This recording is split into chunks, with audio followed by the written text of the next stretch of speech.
സംസ്ഥാനത്ത് തദ്ദേശ തിരഞ്ഞെടുപ്പിന്റെ വോട്ടെണ്ണൽ പുരോഗമിക്കുകയാണ്. 244 കേന്ദ്രങ്ങളിലാണ് വോട്ടെണ്ണൽ നടക്കുന്നത്. തദ്ദേശ തിരഞ്ഞെടുപ്പിന്റെ ആദ്യ ഫലം പുറത്തുവരുമ്പോൾ കോർപ്പറേഷനുകളിലും പഞ്ചായത്തുകളിലും LDFന്റെ മുന്നേറ്റം തുടരുകയാണ്. അതേസമയം പാലക്കാട് നഗരസഭയിൽ BJP ആണ് മുന്നേറുന്നത്. വിജയം ഉറപ്പിച്ചുകൊണ്ട് NDA പ്രവർത്തകർ പാലക്കാട് വിജയാഹ്ലാദം തുടങ്ങിയിട്ടുണ്ട്. വോട്ടെണ്ണലിന്റെ ആദ്യഘട്ടം മുതൽ BJPക്കാണ് പാലക്കാട് നഗരസഭയിൽ മുന്നേറ്റം. തിരഞ്ഞെടുപ്പിന്റെ ആദ്യഘട്ടം മുതൽ കേരളം ഉറ്റുനോക്കിയത് പാലക്കാടേക്കായിരുന്നു.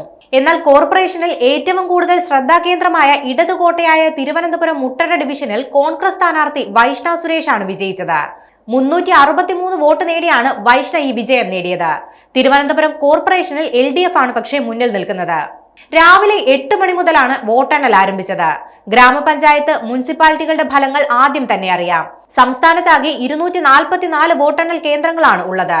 ത്രിതല പഞ്ചായത്തുകളുടേത് ബ്ലോക്ക് തലത്തിലുള്ള കേന്ദ്രങ്ങളിലും മുനിസിപ്പാലിറ്റികളുടേതും കോർപ്പറേഷനുകളുടെയും അതാത് കേന്ദ്രങ്ങളിലും വോട്ടെണ്ണും.